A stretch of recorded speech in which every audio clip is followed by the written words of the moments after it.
Sr. Bach é, afinal de contas, o mais eminente músico de Leipzig. Sua destreza ao órgão é assombrosa e mal podemos conceber como é possível que ele possa estender e cruzar os seus dedos e seus pés de modo tão rápido e estranho, realizando os maiores saltos sem errar uma só nota e sem distorcer o corpo com tão enérgicos movimentos. O trecho está em um texto publicado pelo músico e crítico Johann Adolph Scheibe, em 1737, quando Johann Sebastian Bach contava 52 anos de idade. É um retrato importante sobre a sua proficiência como instrumentista, ainda mais porque Scheibe não era exatamente um admirador das composições do alemão, que considerava confusas e de execução extremamente difícil. Meu nome é Sidney Molina e o tema deste vídeo é Bach, Vida e Obra.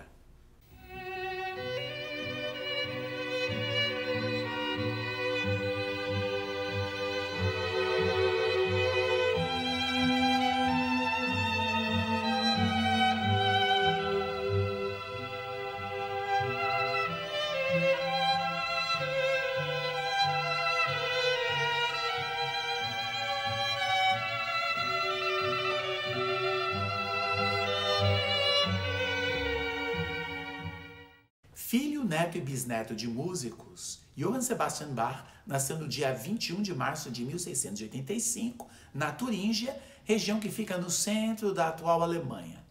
O teólogo e reformador do cristianismo Martinho Lutero havia estudado na escola latina da cidade, a mesma frequentada pelo jovem Bach dos 8 aos 10 anos.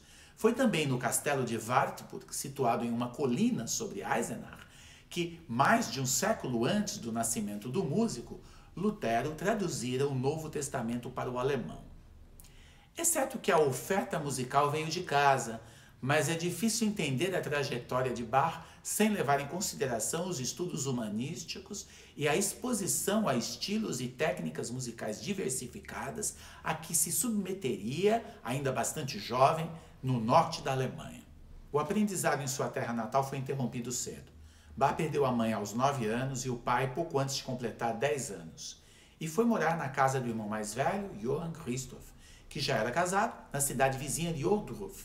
Discípulo direto do organista e compositor Johann Pachelbel, Johann Christoph cuidou pessoalmente da fase inicial dos estudos musicais do caçula.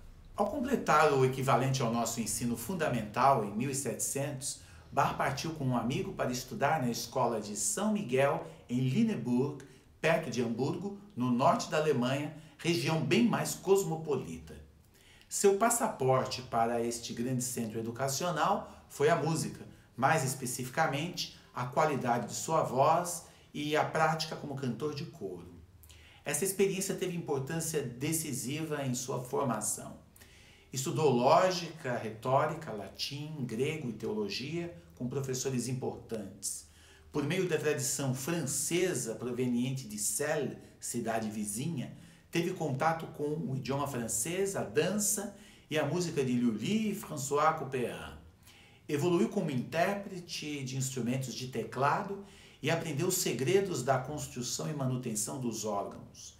Viajou a Hamburgo para ouvir o organista Johann Adam Heinken, herdeiro da respeitada escola holandesa do instrumento.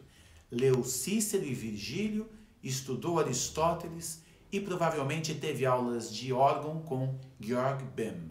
Mesmo sem ir para a universidade, conviveu com ideias de diferentes procedências, o que contribuiu para que temperasse o ensino tradicional com os ares que vinham do racionalismo francês e da ciência moderna. Terminado o que seria o nosso ensino médio, Bach começou a trabalhar. De volta à Alemanha Central, conseguiu um emprego como violinista na orquestra do príncipe Johann Ernst, em Weimar. Mas no mesmo ano de 1703, assumiu o cargo de organista em Arnstadt, onde tinha vários parentes. Durante o período de 4 anos que passou lá, fez uma longa viagem a Lübeck, no norte da Alemanha, para visitar o famoso músico Dietrich Buxtehude. A viagem durou mais de 3 meses e, na volta, ele foi severamente repreendido por seus empregadores.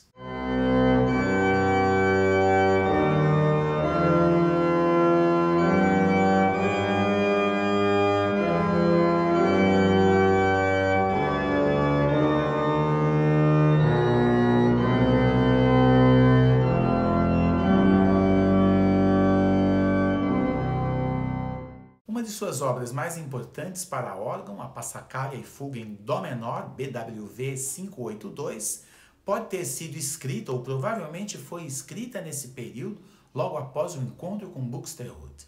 Aqui cabe uma observação sobre a sigla BWV, Bach Werke Verzeichnis, o catálogo das obras de Bach em alemão, que é universalmente aceito como índice para localizar as suas composições.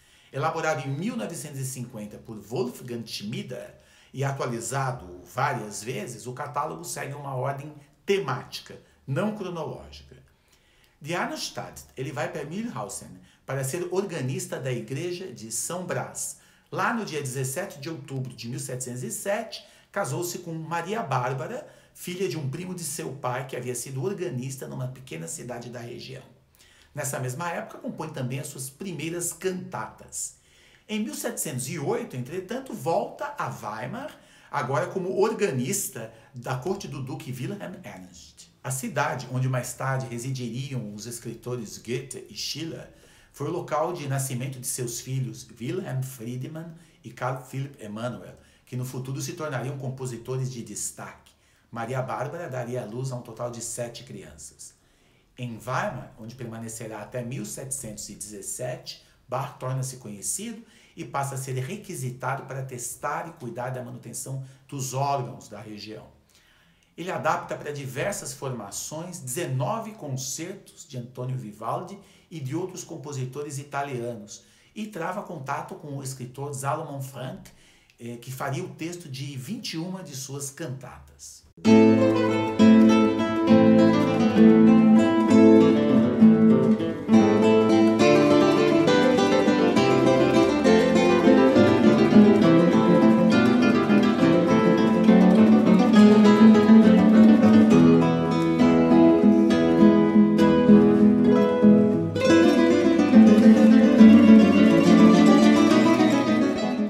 Finalmente, em dezembro de 1717, Bach assume o cargo de mestre de capela da corte do príncipe Leopold de Anhalt-Köthen. Pela primeira vez, ele passa a ocupar a função central das atividades musicais de uma localidade. Em menos de 6 anos em Köthen, escreve a maioria das obras instrumentais pelas quais é hoje conhecido. Para cravo, as 6 suítes inglesas, as 6 suítes francesas, as 6 partitas e o primeiro volume de O Cravo Bem Temperado, com 24 prelúdios e fugas em cada uma das tonalidades maiores e menores.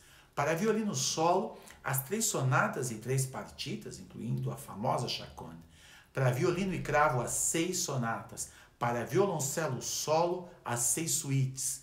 Para diversas formações orquestrais com solistas, os 6 concertos de Brandemburgo. Para a orquestra, as 4 suítes, entre dezenas de outras obras que, pouco a pouco, se tornariam centrais no repertório de concerto. O período de Bach em Köthen, de 1717 a 1723, pode ser comparado a muito poucos outros na carreira de qualquer grande artista. Ocorre fenômeno similar com Shakespeare, que escreveu Hamlet, Otelo, Lear, Macbeth, Antônio e Cleópatra, no curto período compreendido entre 1600 e 1606. Até chegar em Köthen, a produção principal de Bach havia sido para órgão. Ele já era bom compositor, mas a série de obras que realizaria nessa pequena cidade da Saxônia não tem precedentes. Da ousada criatividade das combinações instrumentais presentes nos concertos brandemburgueses, a exploração de cada uma das 12 tonalidades maiores e menores nos prelúdios e fugas do Cravo Bem Temperado, o músico, então com pouco mais de 30 anos, atinge um domínio pleno na relação entre verticalidade e horizontalidade, entre harmonia e contraponto, entre estrutura e afeto.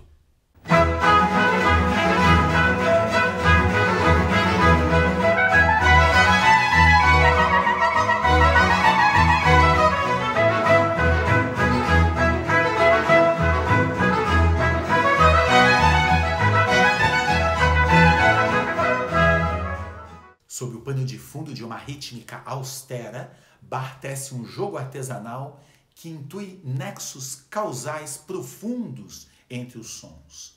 é uma matemática sonora estranhamente imaginativa que amplia o espaço interno do eu e o torna propício à introspecção.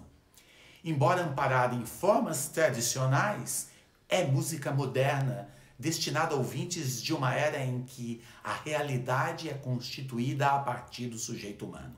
Maria Bárbara morreu em julho de 1720 e em 3 de dezembro de 1721, Bach casou-se com a cantora Anna Magdalena, com quem teria mais 13 filhos, entre os quais os músicos Johann Christoph Friedrich e Johann Christian. Este último acabaria se radicando em Londres, onde conheceria o jovem Mozart. Em 1723, Bach deixa Köthen para ocupar um cargo menor, o de cantor, mas numa cidade maior, Leipzig. Ele troca também a corte profana pelas cerimônias religiosas centradas na igreja de São Tomás.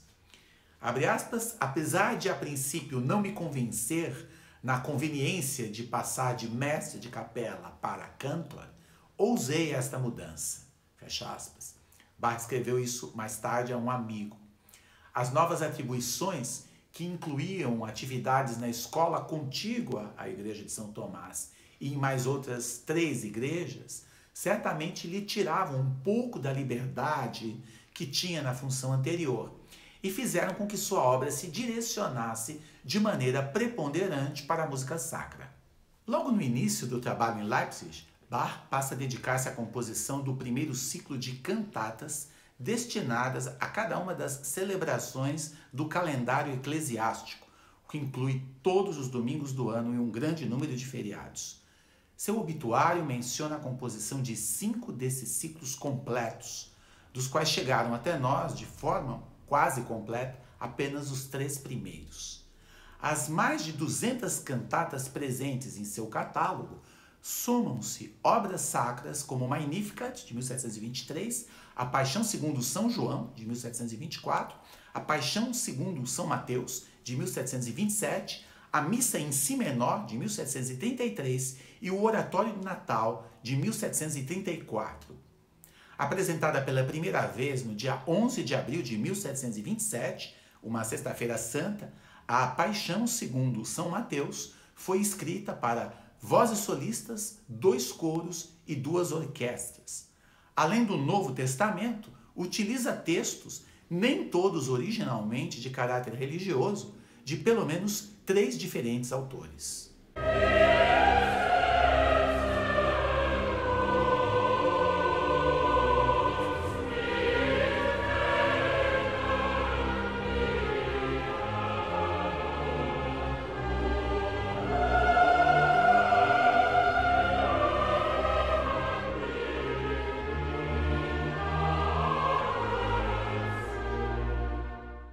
É interessante que, em seu período final, Bach voltou a escrever música instrumental altamente especulativa e carregada de virtuosismo.